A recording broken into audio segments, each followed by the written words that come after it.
अस्सलाम वालेकुम वरहमतुल्लाहि वबरकातुहू। वालेकुम अस्सलाम वरहमतुल्लाहि वबरकातुहू। तैयार हैं आप लोग क्विज के लिए? ठीक है, देखिए सवाल है आपके पास। माल की वो मिकदार जिस पर ज़कात आयद होती है। माल की वो मिकदार जिस पर ज़कात आयद हो जाती है यानी फ़र्ज हो जाती है, उसे इस्तिलाह में क्या कहते हैं? आपके पास ऑप्शन 4 है। उश्र कहते हैं, या फितरा कहते हैं, या तवाफ कहते हैं, या निसाब कहते हैं। निसाब। क्या कहते हैं? निसाब। इस्तिलाह में क्या कहते हैं? तवाफ किसे कहते हैं? खाने काबा के गिर्द 7 चक्कर लगाने को क्या कहते हैं? तवाफ। और हल्ला में से जो 10% निकालते हैं उसको क्या बोलते हैं? उश्र। उश्र माने 10। और फितरा, रोजे का जो सदका निकालते हैं ईद की नमाज से पहले, उसे क्या बोलते हैं? फितरा।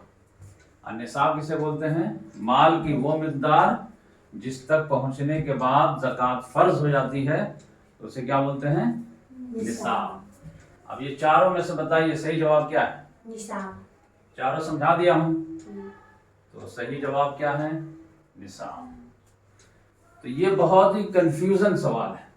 मुझे जिंदगी में सबसे ज्यादा लोगों ने जो पूछा होगा वो इसी के ताल्लुक से पूछा होगा, और लोग कंफ्यूज इसी में होते हैं। तो आज मैं थोड़ा इसके बारे में बता दूं। देखिए, ज़कात किस पे फर्ज होता है? तो ज़कात फर्ज होता है अमीर पर। किस पे फर्ज होता है? अमीर मुसलमान पर। दो चीज होना है, एक तो अमीर हो और मुसलमान, यानी काफिर पर ज़कात फर्ज नहीं है, नंबर 1। और नंबर 2, गरीब पर ज़कात फर्ज नहीं है। ठीक है? अच्छा, अब ये तो सबको मालूम है कि मुसलमान कौन है, काफिर कौन है। जो कलमा पढ़ता है, उसका इकरार करता है, वो मुसलमान है। जो इनकार करता है वो काफिर है। ठीक है? अमीर कौन है कौन नहीं है, इसको कैसे डिसाइड करेंगे? कोई जो है, किसी के पास 50,000 है, वो भी कहेगा मैं गरीब हूँ। आप किसी के पास जो 10,000 रुपया हो, कहेगा मैं अमीर हूँ। हर इलाके में अलग अलग रहता है। बात समझ में आए? 50,000 कमाने वाला अमेरिका में गरीब कहलाएगा, और 25,000 कमाने वाला बिहार में अमीर कहलाएगा। तो इस्लाम में अमीर का एक डिफिनेशन है कि अगर इतना पैसा अगर आपके पास है तो आप अमीर हैं। इतना पैसा अगर नहीं है तो आप अमीर नहीं हैं। क्या है?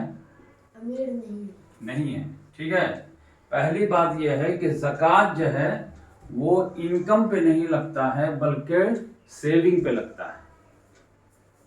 यानी आमदनी पर नहीं लगता है, बल्कि क्या, बचत पे लगता है। ठीक है? मुसलमान पे लगता है, अमीर पे लगता है, और आमदनी पे नहीं लगता है, बल्कि किस पे लगता है? हाँ। कोई आदमी है, वो जो है 2 लाख रुपया कमाता है, लेकिन 2 लाख रुपया खर्च हो जाता है। 4-5 बेटे हैं, उसको पढ़ा रहा है, किसी में 50,000 लगता है, किसी में 60,000 लगता है। 2 लाख आमदनी आती है, सब पढ़ाई में लग जाता है, तो उस पर ज़कात होगा? नहीं। इस्लाम में आमदनी पे ज़कात नहीं है।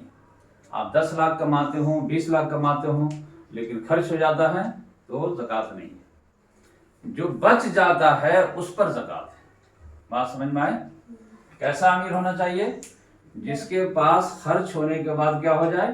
पैसा बच जाए। ठीक है?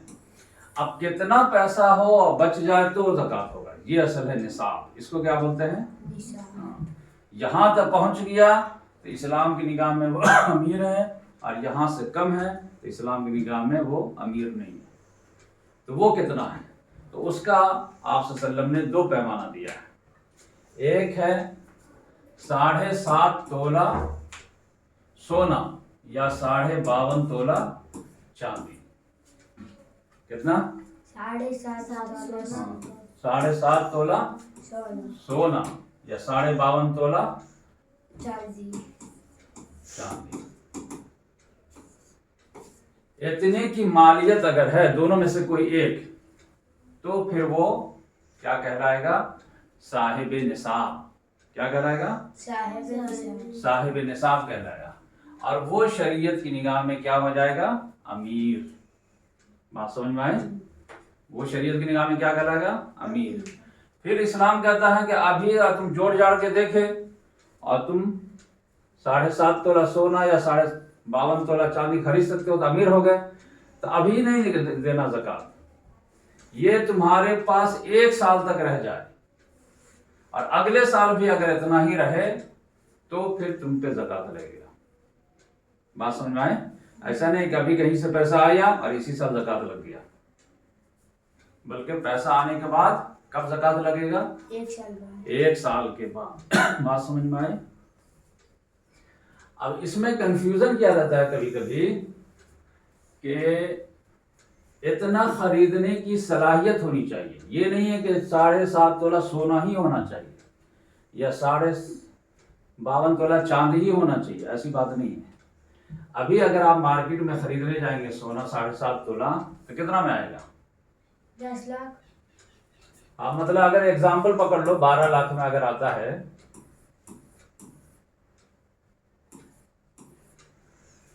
12 लाख में अगर आता है तो ये समझिए कि 12 लाख रुपया जिसके पास है तो वो अमीर कहलाएगा और नहीं तो वो गरीब कहलाएगा।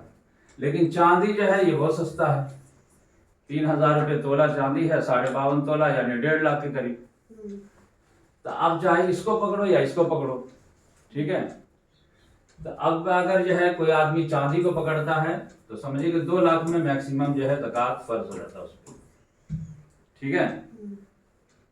तो तुम किसको पकड़ना चाहते हो, इसको या इसको? जितना पैसा रहा। नहीं, दोनों में से एक ज़कात जोड़ना पड़ेगा ना। तो ये देखो अगर जो है हम चांदी ही को पकड़ते हैं, ठीक है, तो 2 लाख रुपया अगर किसी के पास है तो वो साहिब निसाब है। तो अब इसमें क्या देखना है कि कुल मिला करके तुम्हारे पास इतना होना चाहिए।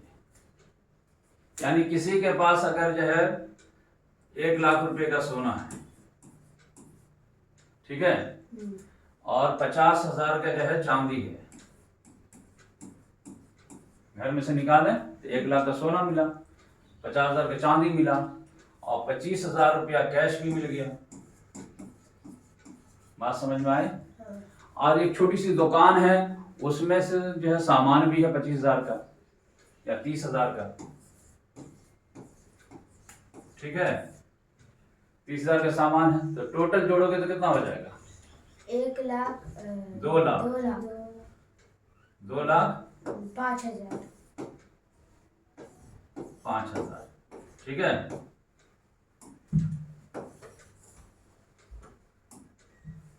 दो लाख 5,000।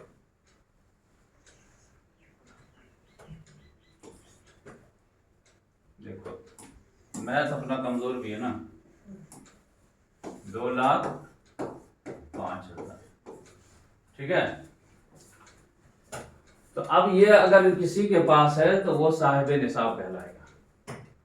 कहेंगे कि शरीयत की निगाह में भाई आप अमीर हो गए। अब आगे साल भी जब आप बैठेंगे रमजान में जोड़ने के लिए और अगर आपके पास इतना ही पैसा हो जाए, 2 लाख से ऊपर या 2.5 लाख हो जाए, ये सोना जो है 1 लाख था और चांदी भी जो है आपको 1 लाख का हो गया और कैश जो है आपके पास 50,000 हो गया और छोटी सी दुकान है उसमें भी 50,000 का सामान है, तो आगे साल आप जोड़े तो कितना मिल गया आपको? 3 लाख रुपया। तो अब 3 लाख में ज़कात निकलेगा। कितना निकलेगा? 3। और ज़कात कितना देना है? 2.5%। कितना? 2.5%। तो 3 लाख का ज़कात कितना होगा? 7,500 रुपया। 1 लाख में 2.5%, 2 लाख में 5,000 और 3 लाख में 7,500। ठीक है। तो ये समझना चाहिए कि जो भी सामान है उसको जोड़ना पड़ेगा। सोना को जोड़ना पड़ेगा, चांदी को जोड़ना पड़ेगा, कैश को जोड़ना पड़ेगा और दुकान में कोई सामान बेचने वाला आइटम है तो उसको भी जोड़ना पड़ेगा, ठीक है। मशीन पे ज़कात नहीं है, लेकिन कोई आइटम है, अब ये पेन है, ये बेच रहा है तो इस पे ज़कात रहेगा, इसको जोड़ा जाएगा। किसी के यहाँ कर्ज है, आना है पैसा, तो उसको जोड़ा जाएगा, किसी को देना है तो उसको माइनस कर दिया जाएगा। ठीक है, चलो बंद करो।